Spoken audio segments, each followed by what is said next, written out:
Weekly stock market recap. The S&P 500 is up 2.3%. The NASDAQ also up 2.2%. Dow Jones Industrial Average up 2.1%. And now that we are officially halfway through 2023, investors have seen stock prices soar. So for instance, the tech-heavy NASDAQ has gained 31.7%. Its best first half performance since 1983. And joining us is our financial expert, Mark Gravicheski, joining us to talk more about this. Mark, thank you for joining us. Good morning. Happy Monday. Good to see you Happy again. Monday. Happy to see you back in studio. So we've seen all of these gains, but there's still uncertainty about a recession. Why? Well, remember, last year's stock market decline was triggered by very, very high inflation. And this forced the Federal Reserve to become very aggressive in raising interest rates to help keep that rising inflation in check. But that imposes a tremendous strain on consumers and the economy.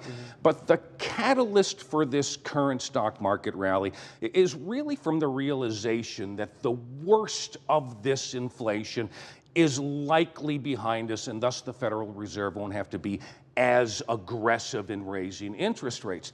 But then this rally caught its second wind, so to speak, back in early March on this future outlook, this future potential of artificial intelligence and how it can really transform and grow a new economy.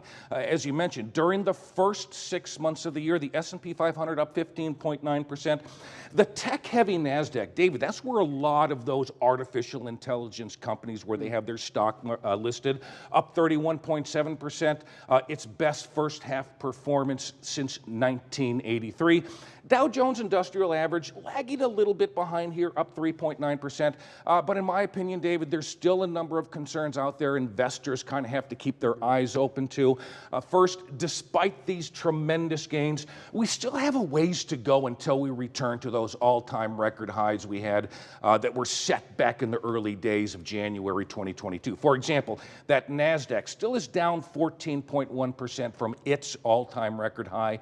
Also, David, I think a lot of people, have the feeling that maybe Wall Street's fascination with this artificial intelligence is a little bit overblown. We're in its infancy.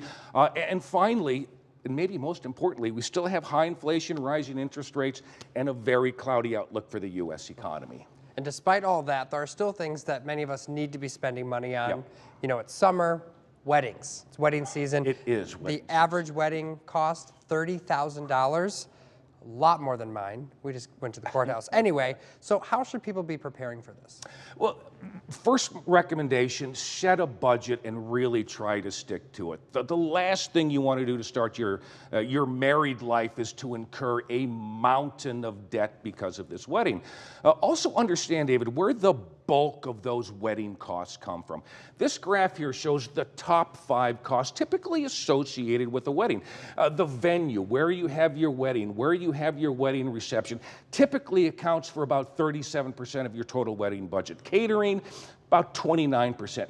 These two, David, combine account for 2/3 of your total wedding costs. And these are two areas right here that can really blow that budget right out of the water.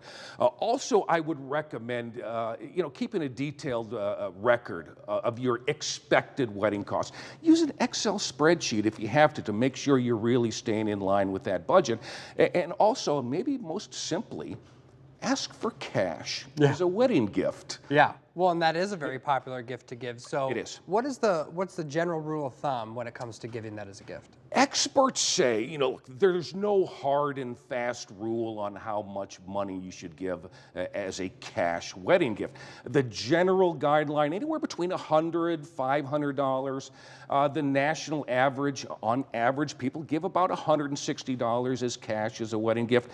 But how much money you give really is dependent on a number of factors. What's your budget? What can you afford to give? How well do you know the wedding party? But also keep in mind that, are you already spending a sizable amount of money on airfare, on hotel room, just to get to the wedding itself? That's a good point to put into that. Thank you so much, Mark. And we'll see you again next Monday. Good to see you again. Enjoy the rest of your week. You too. Here's a look at what's coming up on GMA.